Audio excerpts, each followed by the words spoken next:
It began with that awful scrape of metal against crushed gravel, the kind of grinding that makes your stomach drop before you can even see what caused it. I glanced through my window and there it sat, a silver Lexus parked brazenly across my driveway once again. For most folks, it would be a nuisance. Form. It was a weekly ritual because of Karen. Picture a blonde bob, an HOA clipboard clutched, and a voice that could shatter glass. She had decided months earlier that my driveway was community overflow parking. Why? Because her son, who didn't even live there anymore, used to park there as a teen. Her logic. Once a family spot, always a family spot. I'd had enough. I snapped a photo, called the tow company, and by the time the truck rolled up, I was on the porch with my coffee, feeling ceremonial. The driver hooked the Lexus and began to pull it free. That's when the front door next door blew open. Karen barreled out in a robe, mascara streaked, waving her HOA badge like it granted her federal authority. "What are you doing?" she shrieked. I stood there, coffee in hand, relishing the moment of regained driveway. She stormed over to the tow driver, breathless with indignation. "You can't tow that. I'm on the HOA board. This property is under HOA jurisdiction," she spat. The driver didn't bother glancing up. "Ma'am, the car is registered to you. You're blocking a private driveway illegally. We have a signed complaint," he said. Karen's face flushed. "I'll have your job, both of you," she bellowed, slapping the truck's side with her palm. The driver shrugged and climbed into his cab. As the back tires lifted off the ground, Karen unleashed a scream so violent it sounded like someone ripping off an arm. She chased the truck halfway down the block, trailing threats and dialing 911 as she went. I thought that would be the end of it. 10 minutes later, 3 police cruisers rolled up and parked under the streetlights. Karen planted herself in the middle of the road, pointing an accusatory finger at my house. "That man stole my car!" she yelled. The officer's face registered nothing but bafflement as he looked from her to me. "Ma'am, did the vehicle get towed?" he asked. Karen puffed up, indignant. "It was illegally towed. He forged a report. Arrest him." The cop exhaled. "Okay, ma'am. Let's step aside and talk." It was clear she wasn't calming. She was gearing up. That night was far from done. Karen wasn't merely upset. She seemed possessed, standing under the red and blue lights, her robe snapping in the breeze like a flag. She looked like someone who had conjured her own storm. 2 officers tried to reason with her, but Karen sprinted into a rampage. "You people don't get it," she taunted, pacing like a prosecutor in a courtroom of one. "I run this street. He's been flouting HOA rules for months." I leaned against a porch post, arms folded. "Protocol doesn't override property rights, Karen," I called out. That only stoked her ire. "You don't have property rights when you live in a community, Greg," she spat. "We have standards." A younger cop, fresh-faced and trying to help, stepped in. "Ma'am, we confirmed the vehicle was legally towed. The homeowner filed the correct report," he said. Karen whipped toward him. "I don't care. Unhook my car now, you, or I'll file obstruction charges." The older officer rubbed his temple. "Ma'am, please. You're making this worse for yourself." She stepped closer, invading his bubble. "Do you even know who I am?" she demanded. He deadpanned. "No, ma'am. And I'd like to keep it that way." That answer lit a fuse. Karen shoved him hard in the chest. He stumbled, startled. "Ma'am, don't touch me," he warned. But she kept going, jabbing a finger in his direction. "You're all corrupt." "You're protecting him because he's your friend, made discrimination," she accused. One cop raised a hand. "Ma'am, you need to calm down or we'll detain you." And like a scene from a bad movie, she doubled down. She slapped his hand away with force. The crisp smack echoed across the cul-de-sac. Time seemed to hang for an instant. The other officers reacted instantly, and before I could blink, Karen was pinned against her own mailbox, shrieking that she was being murdered.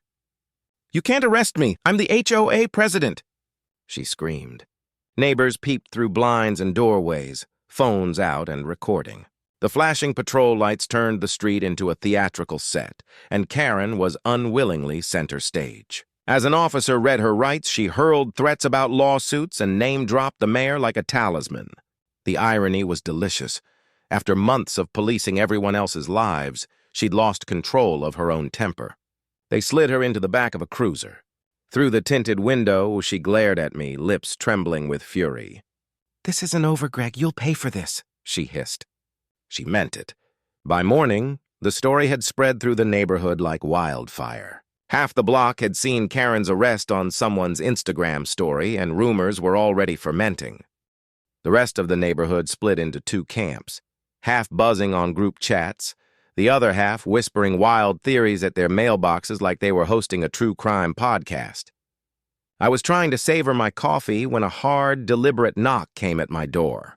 Standing on my porch were 3 HOA board members, clipboards tucked under their arms, faces pulled tight with duty. Greg, Martin, the vice president and Karen's closest ally, said without preamble, "We need to discuss last night." I raised a brow. "You mean when your president assaulted a police officer?" I asked. He didn't smile at the sarcasm. "Karen alleges you provoked her. She's filing a formal complaint with the HOA for harassment, interference with property, and verbal intimidation." I almost spat out my drink. Verbal intimidation. She shoved a cop. They exchanged looks. "Regardless," Martin said, stiff as a board, "she's been temporarily suspended from her HOA duties. Meanwhile, we're asking you not to escalate things." "Escalate things?" I chuckled. Her car was blocking my driveway. I followed the law. She followed her ego. Martin's jaw tightened. "Greg, you've always had trouble following HOA regulations." He lectured like it was a personal failing. "Karen was simply trying to maintain order, except she screamed at police and got herself arrested." I fired back. "If that's the order, maybe chaos is the better option." The board left with brittle smiles and practiced civility. I knew the next move would be paper. By noon, 3 violation notices were taped to my mailbox. Uneven lawn color, driveway stains, and an unapproved light fixture. It was an all-out bureaucratic assault. That evening, I was photographing the ridiculous citations for my records when a police cruiser rolled slowly past. The older officer from the night before stepped out and approached my gate. "Greg," he said with a nod, "you might want to sit for this." "What now?" I asked. "Karen's been released," he told me. I blinked. "Released? After everything?" He let out a weary breath. "She posted bond, $375,000. My brain stalled on the number. "Private surety bond," he added. "She's home." "She's under strict orders not to contact you, but keep your phone handy. My gut says she's not finished." He was right. Around 2 a.m. that night, the tires screamed down the street and hauled me from sleep like a jackhammer. I leapt to the window. Headlights slit through the blinds and cut my walls into bright bands. There, halfway up my driveway, sat Karen's Lexus, newly bailed out and roaring, engine idling, driver's door flung wide. She stood in pajamas, hair a mess, hollering into the night. "You think you can humiliate me?" She howled, voice breaking. "You think I'll let you ruin me?" I grabbed my phone and started recording, stepping onto the porch. "Karen," I said, trying to steady my voice, "go home. You're violating your bail." She spun toward me, eyes rimmed red and furious. "You don't get it, Greg. I built this neighborhood. I made it safe." "I made you." "You made everyone miserable," I answered. She froze, shaking. Then something snapped. She jumped back into the Lexus, slammed it into reverse, and gunned the engine until gravel flew like shrapnel. Within seconds, sirens wailed down the block. Someone, maybe Martin or a shaken neighbor, had already called it in. Karen leapt out again, prowling like an animal trapped in a cage. The same officer from before shouted, "Ma'am, step away from the vehicle!" But she stood her ground. "You can't tell me what to do!" she screamed. "You're all in on it." "He's lying." The cop moved slowly, palms visible. "Karen, please." "Don't do this." She reached into the car, grabbed a folder, and waved papers above her head like proof of an imagined conspiracy. "I have the minutes." "I have the records!" she shouted, brandishing them as if they were gospel. Then she lunged at the officers, trying to shove past, railing about corruption.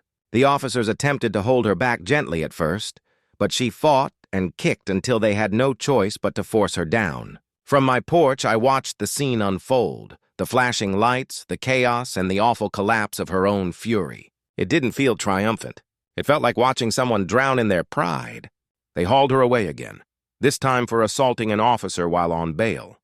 The following day, the HOA quietly scrubbed her name from every document, every email list, every leadership role. The neighborhood exhaled.